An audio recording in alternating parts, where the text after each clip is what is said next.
नमस्कार, मैं हक की आवाज़ से रविंद्र कटारिया। देखिए, इस वक्त अगर कुरुक्षेत्र की लोकसभा सीट की बात करें तो काफ़ी माहौल इतना गर्म हो चुका है कि जनता कहीं ना कहीं मूड बना चुकी है कि जो पहले जो भारतीय जनता पार्टी ने इस सांसद थे यहाँ पे नायब सैनी जी, उन्होंने भी यहाँ 5 साल दिए हैं।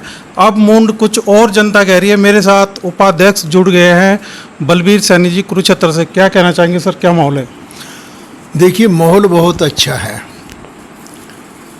और मैं तो ये कहूँगा हरियाणा नहीं बल्कि समूचे हिंदुस्तान की जनता ने एक मन बना लिया, क्योंकि नरेंद्र मोदी जी के झूठे आश्वासन, झूठे वादे, झूठी गारंटियों को जनता आज अच्छी तरह से जान चुकी है।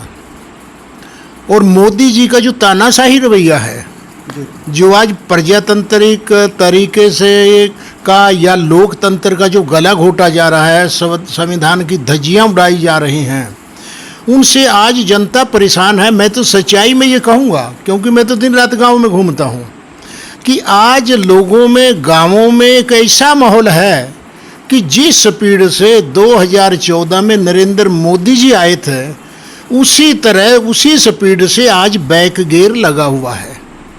आज लोग भारतीय जनता पार्टी को, जहां हम वोट मांगने गए या ना गए, लेकिन लोगों ने एक मन बना लिया। हम जाते हैं तो वो कहते हैं आओ ना आओ, लेकिन हमने तो अब की बार इस सरकार को भगाना है, तानाशाही राज को समाप्त करना है।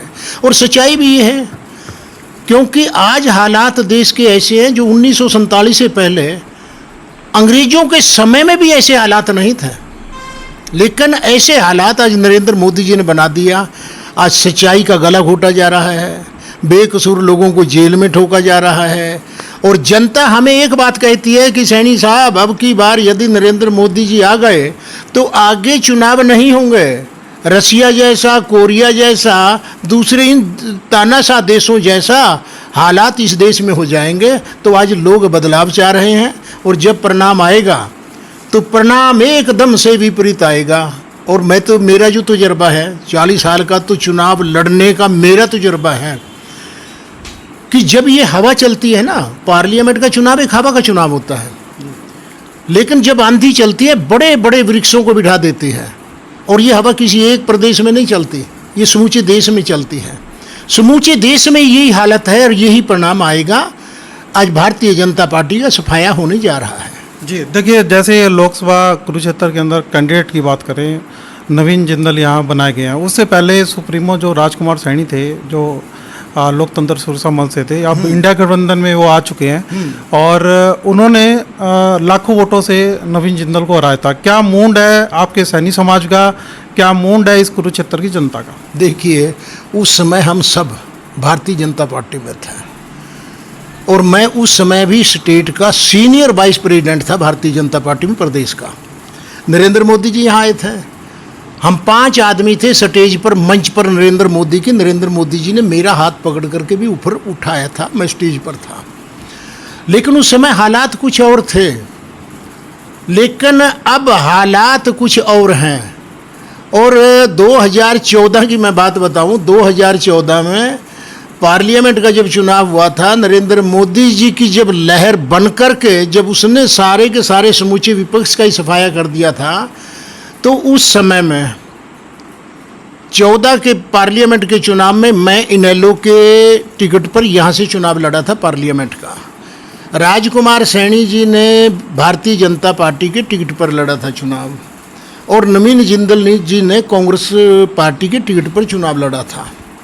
लेकिन उस समय मैं ये सोचता था मुझे कोई हराने वाला नहीं, कि लोगों का बड़ा प्यार था, बहुत प्यार था। लेकिन नरेंद्र मोदी जी की हवा इतनी तेज़ी से बढ़ी, इतना तूफान, हवा ने एक तूफान का रुख धारण कर लिया, तो राजकुमार जी जीत गए थे।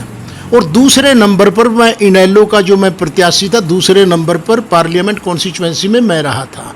तीसरे नंबर पर कांग्रेस पार्टी का नवीन जिंदल जी रहे थे। नवीन जिंदल जी का इतना जनाधार नहीं, इतनी बात नहीं। जब भी हम 2 सैनी पहले और दूसरे नंबर पर थे, नवीन जिंदल जी तीसरे नंबर पर थे, तो आज तो मतलब हालात बिल्कुल विपरीत हैं, विपरीत हैं बिल्कुल।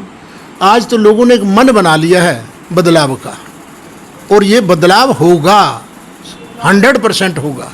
सैनी साहब, कल की ही खबर है, पता लगा कि कैलाश सैनी भी बीजेपी में लगी हुई थी और क्या नाराजगी रही, अभी हमारी उनसे मुलाकात नहीं हो सकी। क्या मानते हैं कि वो भी आपके? देखिए, हम सारे के सारे, क्योंकि कोई भी स्वाभिमानी व्यक्ति, कोई भी ईमानदार व्यक्ति भारतीय जनता पार्टी जैसे शासन में नहीं रह सकता और कोई जनाधार वाला व्यक्ति भी नहीं रह सकता। वहाँ तो केवल मात्र वो रहेंगे जिनका जनाधार नहीं। अब नारायणगढ़ में जा कर के हमारे मुख्यमंत्री जी का देख लिए, अपनी पत्नी को जिला परिषद का चुनाव लड़ाया था, उस चुनाव में भी जमानत जब्त हो गई थी। चौथे नंबर पर 4 कैंडिडेट थे, चौथे नंबर पर आई थी। तो ये जनाधार है नायब सैनी जी का। राजकुमार जी वो भारतीय जनता पार्टी में थे, गुरदयाल सैनी जी भारतीय जनता पार्टी में थे, मैं भी भारतीय जनता पार्टी में था, लेकिन वहाँ नेता की इज्जत नहीं। और मैं तो ये कहता हूँ कि आज कैलाश सैनी जी जो यहाँ आई है, बहुत अच्छा किया, बहुत अच्छा किया। उन्हें भी बड़ी उम्मीद थी पार्टी से कि मेरे को शायद कुछ ना कुछ मिलेगा, कोई मान सम्मान मिलेगा, लेकिन उनको भी मान सम्मान नहीं मिला। और अब एक अकेली कैलाश सैनी नहीं, लेकिन जब समुद्र में नाव डूबती है तो जितने भी उसमें व्यक्ति होते हैं ना, वो सेफ्टी कवच पहन करके समुद्र में कूद जाते हैं पहले जब डूबने लगती है। और तो और क्या, चूहे भी कूदना शुरू हो जाते हैं। तो आज तो भगदड़ मची हुई है, ये डूबती नैया है भारतीय जनता पार्टी।